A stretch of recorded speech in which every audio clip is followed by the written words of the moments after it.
So as I sit in silence, allowing the body to be relaxed and comfortable, shifting the attention from outside to inside,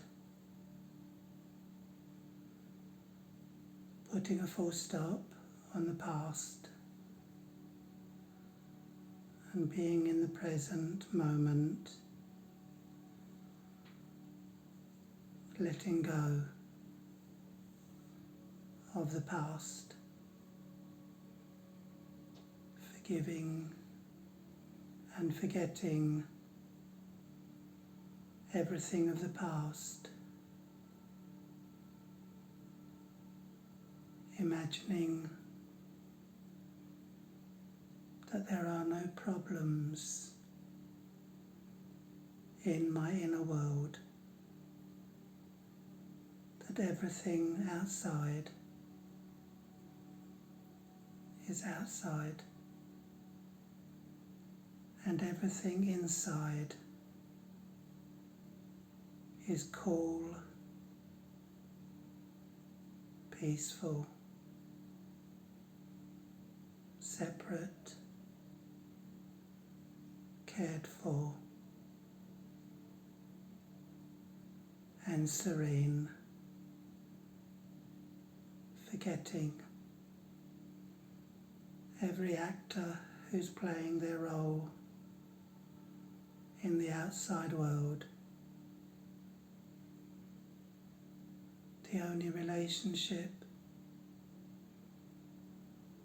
is the relationship with myself, my true, peaceful, separate, detached,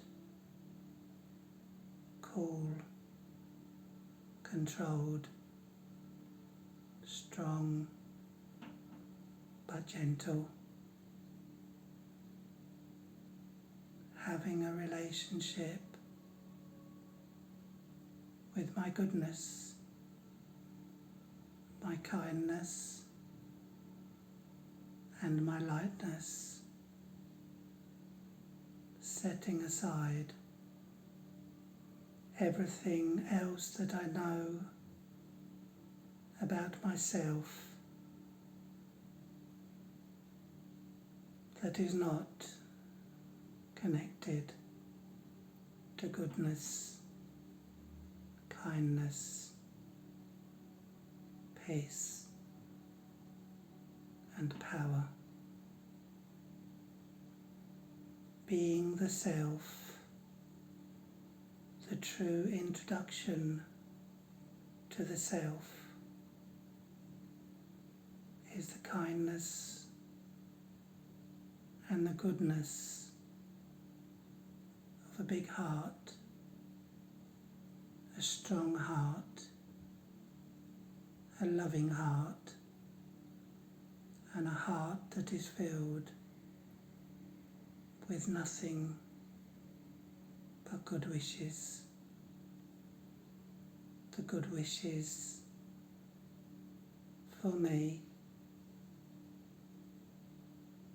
are also the good wishes automatically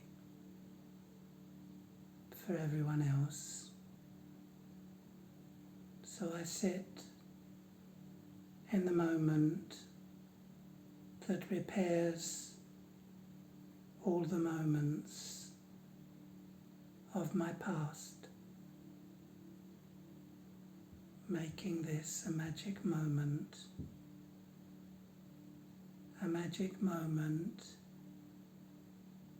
where the feel-good factor that I'm achieving is coming from my own thoughts, my own creativity, my own feelings, my own self-love. I create a clear separation between what is good and what is not so good within the self, and the goodness overwhelms the not so good. This is the mode for inner transformation, creating a new belief, a new powerful system of thinking that has me deeply connected to love, and I love being connected to love. Om Shanti.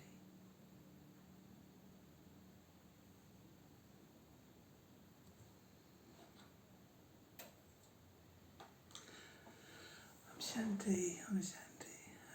This is a Romford Inner Space, Brother Andrew and Sister Beanie. We're in the chair today, and the spotlight's on us regarding the subject of introversion. Very good subject, because to get people's point across, they use more energy than necessary, and when we are working from inside to out, and you're saying what needs to be said in the way that it needs to be said, then it's kind of what it does out there doesn't really matter, because we get all kinds of responses to us, some good, some bad, some indifferent, some will think what I say is wonderful, some will think what I say is mental, mad. So you're not actually working for the reaction or the responses even, because everyone's different and everyone plays a different role, everyone sees things differently. Some are more extrovert than others, so will have more emotional disturbances than others. Some are in the middle, where they get caught up more. But I think that's the point really, is when you're working from your inner state, which is this side of the sense organs, then you've always got choices that you can make. You can choose what to see, choose what to hear, even though the eyes are seeing, the ears are listening, but you're actually making a conscious choice with what goes in one ear and out the other, or whether you want something to stay with you. Sometimes people feel that you're not giving them attention, and let's face it, sometimes you are, and they say you're not listening to me, and other times you're not, and they're right, but they're not really to know, because it's only their assumption from their own feelings. By them saying something like you're not listening to me, it might be that their way is not your way, and that's what's frustrating. But you are listening, but you're just not agreeing, and a person's concept of you listening to them can be you've got to do it my way, you've got to do it their way, and that's not going to happen. It might happen today, but it won't happen all the time, because the person's out of sync with themselves, and that's really all that Raj Yoga is. In reality, it's actually coming into sync with your true self, your reality, rather than the non-reality, which is the reality we try to create, isn't it? We try to make and shape the world to be the way it's meant to be, and when it won't be like that, then we get changed. So So while trying to change the outside, we actually get changed inside. And when we change the inside, it does have an effect on the outside, but it takes longer because you need a lot of patience, because there's not enough people doing that to make the change happen as yet. But at least you know that you're on the right track. And I think that's a large part of being inward, being introverted, is it's not as shy, because they always saw introvert as shy and aloof. Aloof. Coward as well. Yeah, coward as well. We don't scared to say something in case they put their foot in it. But you're not actually. You're actually going inside and throwing your own rubbish out, keeping the mind clear and clean, so that you can actually deal with something that needs to be. So, because while everyone's minds are cluttered, they can't work through that and hope for a result.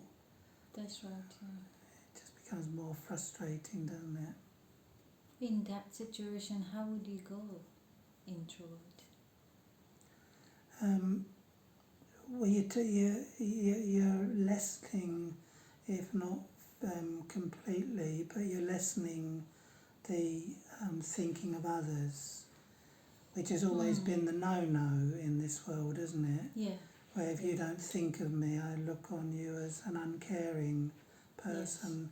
Yes. Even when I'm not in the same room as you, your love for me should be that you remember me, and you're actually practicing not thinking about me because you're having thoughts about yourself, but it's not yourself as an object. You know, it's not an objective way of thinking, because what we became in our roles is an object, isn't it? That's why they say to each other, you've become the object of my affections. That means the object that you're that is being conveyed to them, maybe not being conveyed by you, but as far as they're concerned, being conveyed to them is one of an affection. And so therefore they get your attention, you get their attention, and you might not even want it, you know, when you're actually in a more introvert state and having thoughts of the eternal self, because that's what you're promoting inside yourself, a new way of thinking, isn't it? A version that you're being introduced to, the introversion. The version that you're being introduced to is the version that you once had of a connection with the true self that got buried. Basically, it hasn't gone away, but it was the image of yourself that was good, that was love, that was light, that was peace, that was power, that was detached, that was separate from everything of the external, and lived like that. So joy manifest from the introverted state rather than enjoy of the extroverted state. So can you give an example of introverted state? Yeah. How would I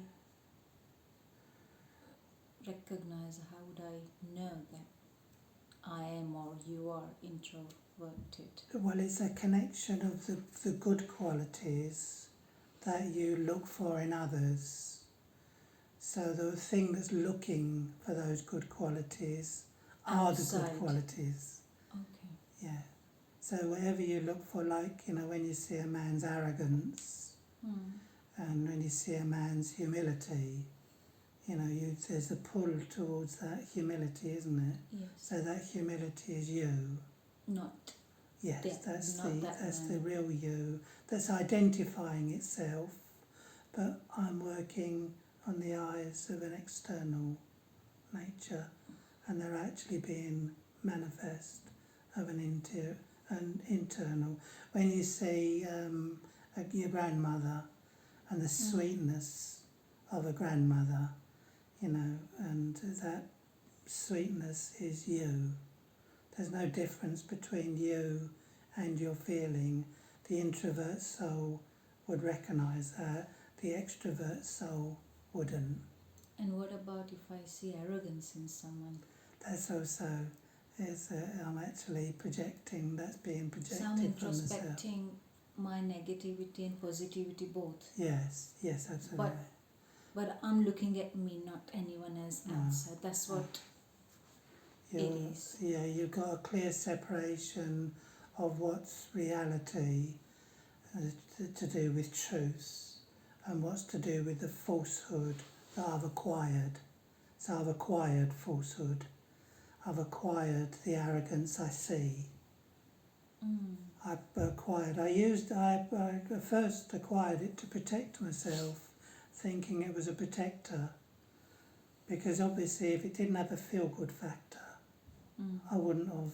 If it was just hate, I would feel like a rejection to that hate, but it worked through a medium of the ego that gave the feel-good factor.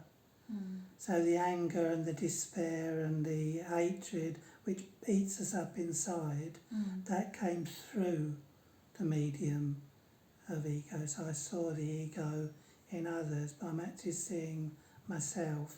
But I'm seeing myself as something I've acquired rather than... I am. Yeah, I am. Very good point. Very good point. It's not I am.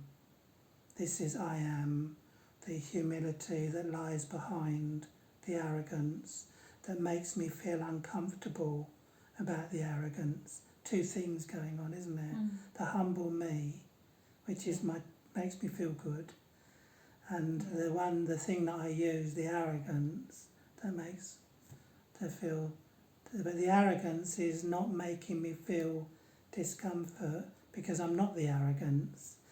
I'm the humility that makes me feel uncomfortable with that in the same space. So the humility isn't the space invader.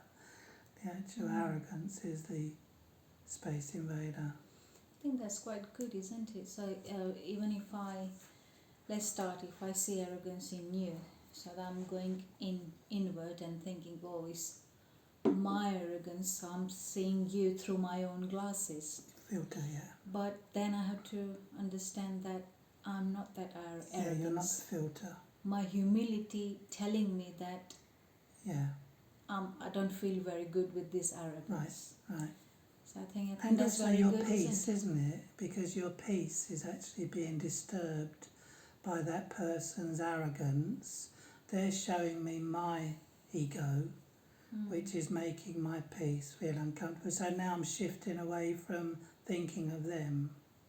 Yes. But I've got to start to believe it. And plus the other thing, we need to move one step forward, that I'm not the arrogant one. Yes, that's right. I think because people get stuck. Even people try to go inwards, but then they stuck at that, well, if not you, I'm arrogant now, which I don't like. They can't move forward, but I think we need to find out that I'm not that one, isn't it? Yes. So what is the opposite of arrogant one, which is the humble one? So I am that one, isn't it? And the peace is getting disturbed as well. As well, yeah. But in actual fact, that's the peace that can be disturbed because it went for peace of mind. So the actual peace that you are can't be disturbed, but the peace of mind can. So even that's not a true reading or a true register. Exactly, because for sake of peace of mind, we do so many different things which we don't like to do. Yes. And get peaceless, isn't it? Yeah. So I mean, the mind is actually peaceful and rested because of an external situation. Let's say that the world's good in the sense of there's no viruses and there's no ill-mannered people about, no cruelty, and you're actually sitting in a quiet place, the countryside and the rose, the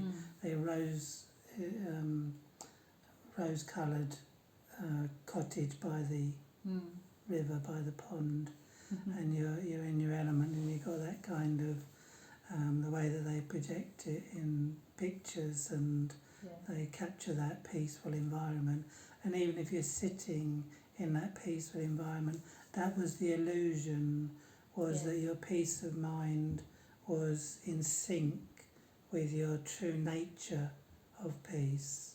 Yes. But then when situations became peaceless, the mind actually tried to create the peaceful state, tried to create the peace. Yeah.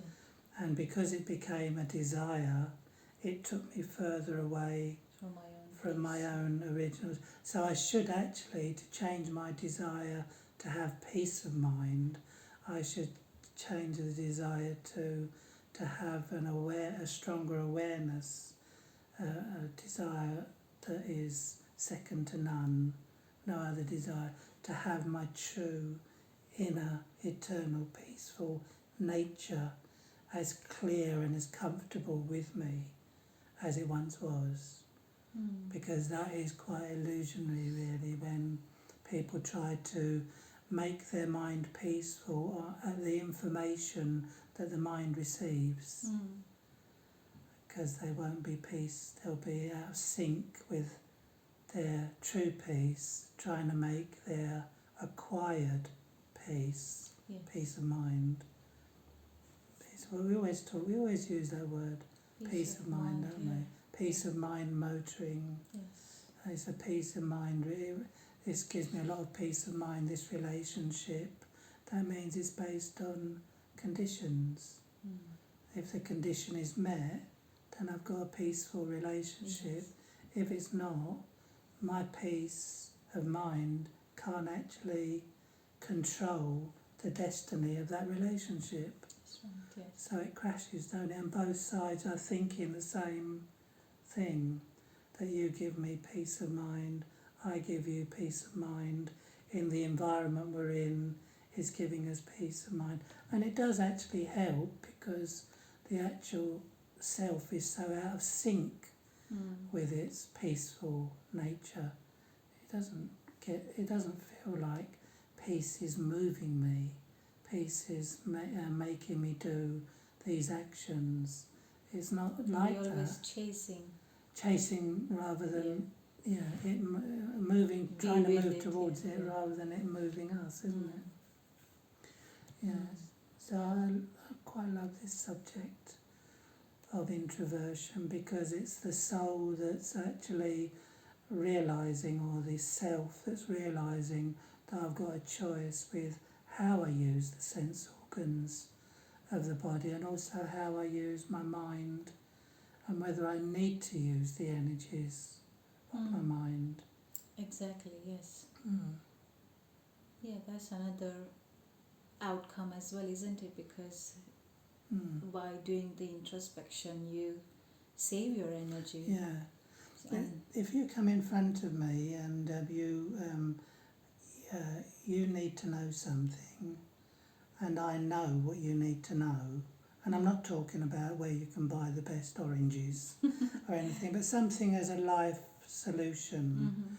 And I'm very quick to give the information, but rather than you go on your journey, your own journey of self-discovery, in which I think it and I'm aware of it and I'm allowing that to come in, so you get the glory of self-awareness. But generally speaking, because people are extrovert, they'll quickly... Too quick for advice. Yeah. And so instead of using the power of telepathy, which has been lost along the way because of a lack of clarity and a loss of cleanliness inside, because there's too much waste of if this was like that, if this person wasn't like that, and you're actually practicing not thinking about others now, only thinking about the self. And that's the secret, isn't it? Only.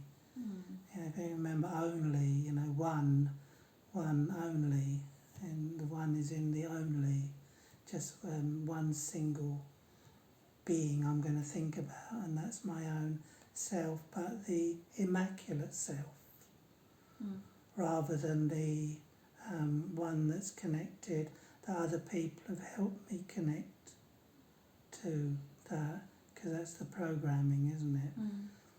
What is it they say? If someone sees your weaknesses once, they'll mention it 10 times, and if someone Yeah. sees your qualities 10 times, they might mention it once. Once. That's the state of affairs, isn't it? There's no one to blame Yes. for that. It's not personal. Mm. It may feel personal, and I've got to make it feel impersonal, because people are like that to other people as well. It's not just that they've singled me out, because that was always the problem with extroversion, wasn't it? That I feel like I'm being singled out, Mm. even though those people are strangers and they're treating everyone in the same way that they would if anyone steps on their toes regarding a parking space Mm. or their place in the queue.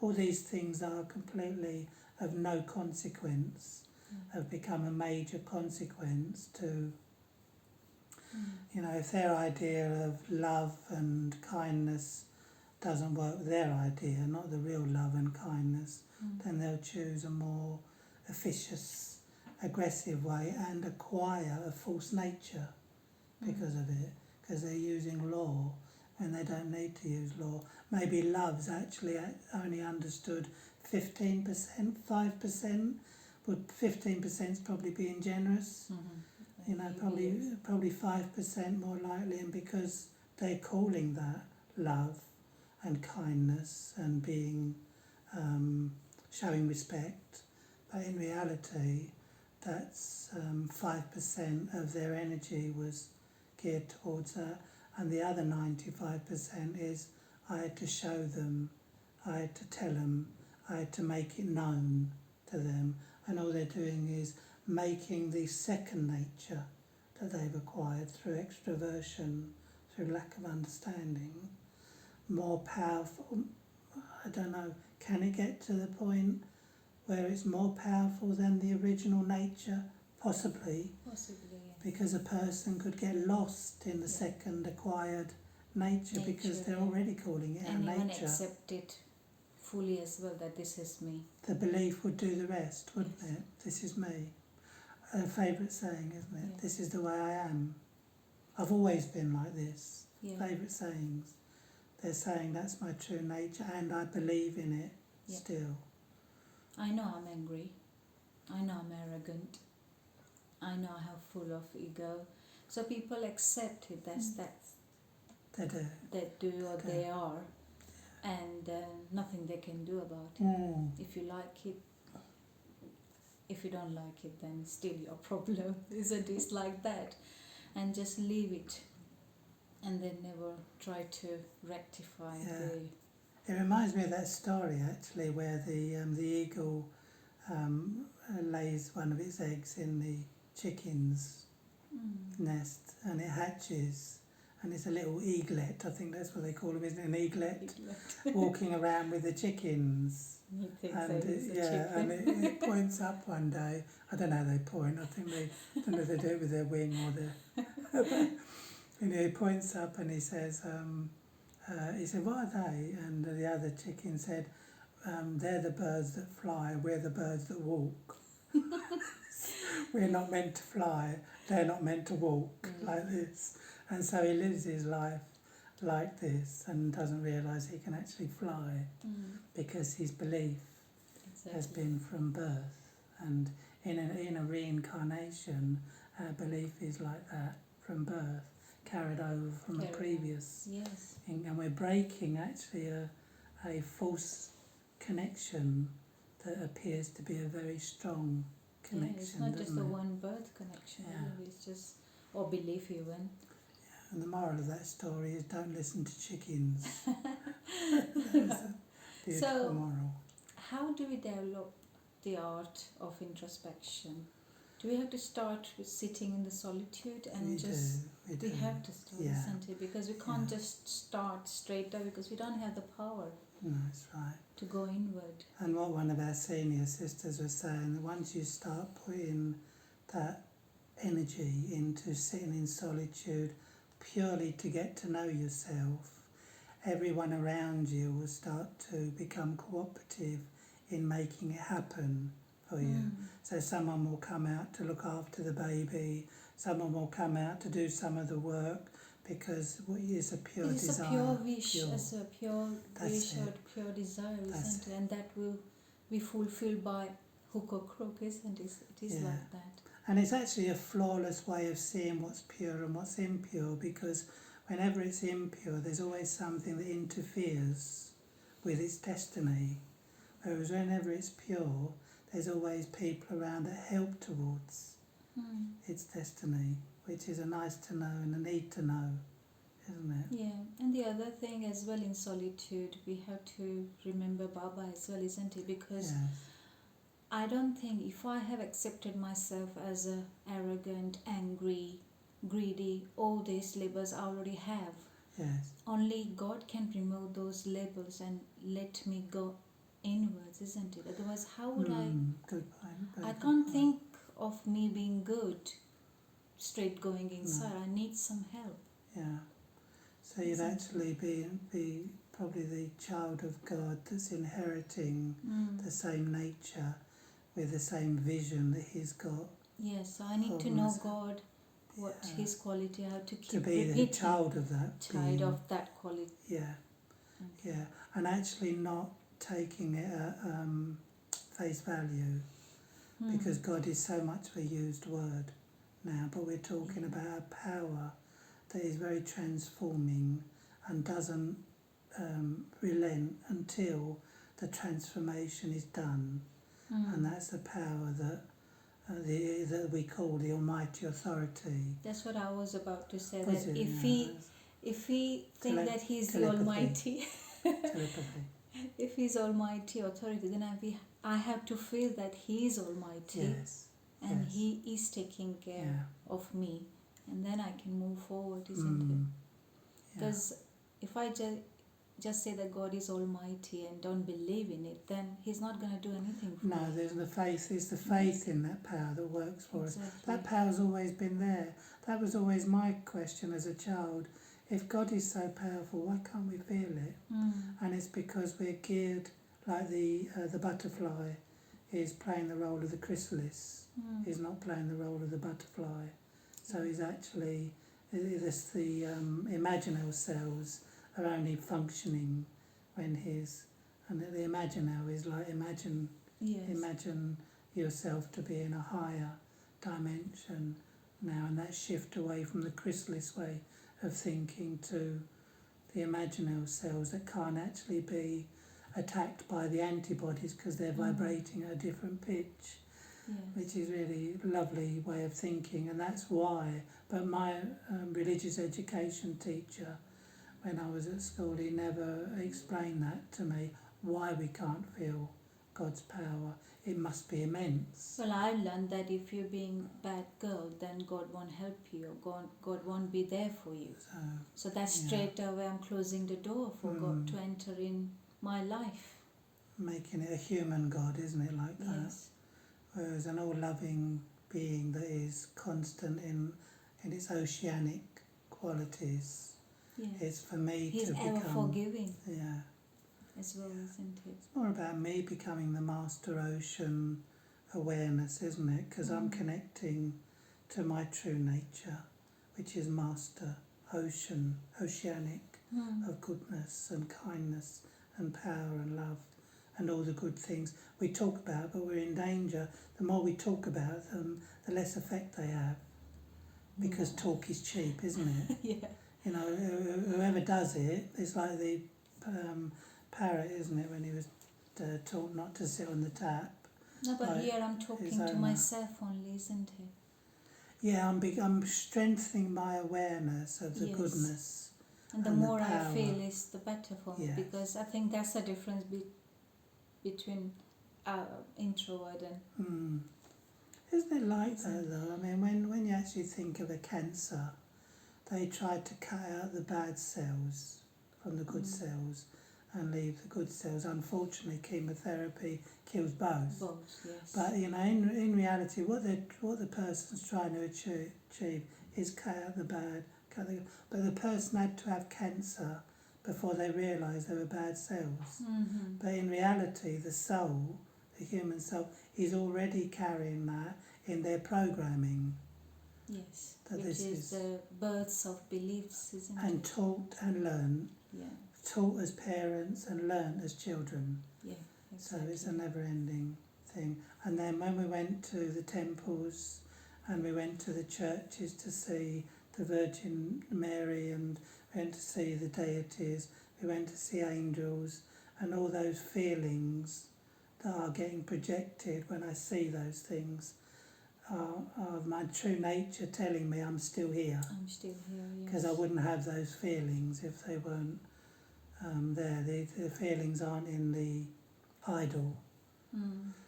The feelings are being cascading through me, aren't they? See, introspection is a true help to your own self, isn't it? It is really.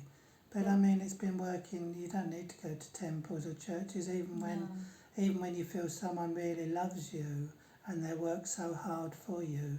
The feelings of love that you have are from your own true nature. But we believe it's outside. that person's done that, and that person can't be replaced, and I can't live without that person. Yeah, that person was only the messenger, Or the trigger, really, or the trigger, the catalyst. Mm. So, I mean, living in an introvert way is the tricky one, because you means you'd make sure that words are, you're not wasting any energy, so your words are short, sweet and soft. You're not overthinking too much about things.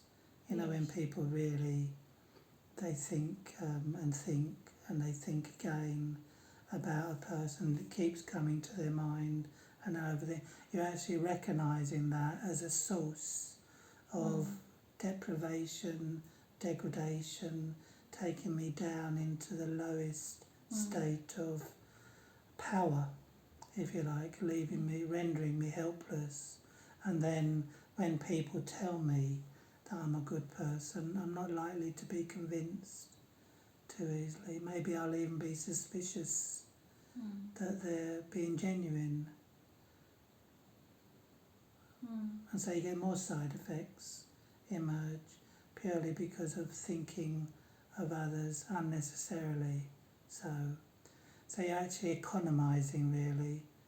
I think there's a Hindi word for economy. That's when you remember one and one alone. Eknami. Is that remembering one? Yes. Yeah, eknami. So in English you're economising, but in Hindi it's eknami. So when you're remembering one, then you're getting all your power back again. When I'm remembering 2, 3, 4, 5, how big a person's family, how many problems they have as a belief system, everywhere they go before they get there. So their life There's become my life as well, isn't it? So yes. The way I'm functioning is in a very extrovert way. Even before I'm getting to the office, I'm seeing that person in advance who's a troublemaker in my world of beliefs, fragile, volatile beliefs that we're so convinced about. And even before I get there, I'm thinking maybe the whole day, when it was Sunday, before I got to the office Monday morning, dreading it, and then I get there and I find I didn't come in today. And the relief that happens is coming from my true nature no longer being burdened by that. So introspection means I have to tell myself that I'm the one, but the virtuous one, not the one which I have acquired, isn't it? All the different titles. Because sometimes I'm not looking out whether someone has troubled me, but I'm looking at myself that I have troubled someone. Right. Isn't it? Yeah. So that is again dangerous state as well, isn't it? Yeah. Well, I might have, and I might not have. It's still not as important as we're making it, and it's getting imported. Because very often people say, "No, you didn't. I wouldn't take it that way." And but I still... I know you're genuine, I wouldn't take it that way. But what we've imported is disrespectful to the self, isn't it? It's lessening our self-worth, our self-respect. But I have to remember going in with that I'm not that. Yes, well, it's being reborn again, really, isn't it? Exactly. I've been born as Andrew, and I'm now being reborn as a spiritual being in the body of Andrew. So I'm actually making and shaping a different role within a role. So I'm still playing a role, but I'm not playing a role as the name and form that I know.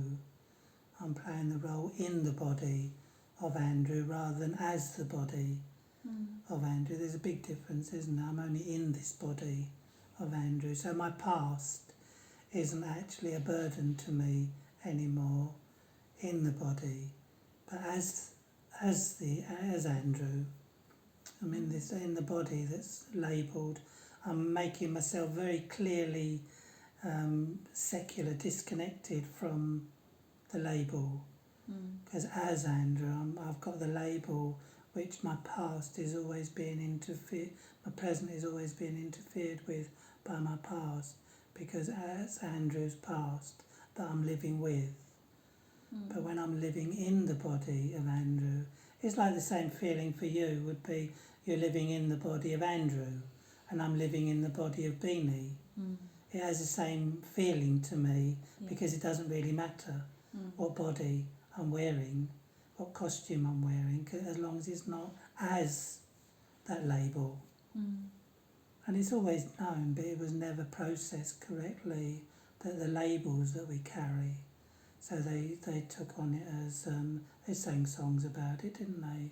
That, before a child is born, he's not aware of the colour of his skin, the place he's in. There's a lovely song that, this group sings, and it's saying that the child is innocent, but the child is now, our own children would be taught and helped and guided to not be with the labels, whereas selling them the labels is actually inheriting fear, inheriting anger, inheriting insecurity, because we're passing it down, because they're not going to be able to do it with themselves unless they've got parents. So it's got to be passed down by someone, and we're actually changing the whole of the generation, because the way it's turning out is that every generation blames the generation before them, and every generation seems to be getting worse,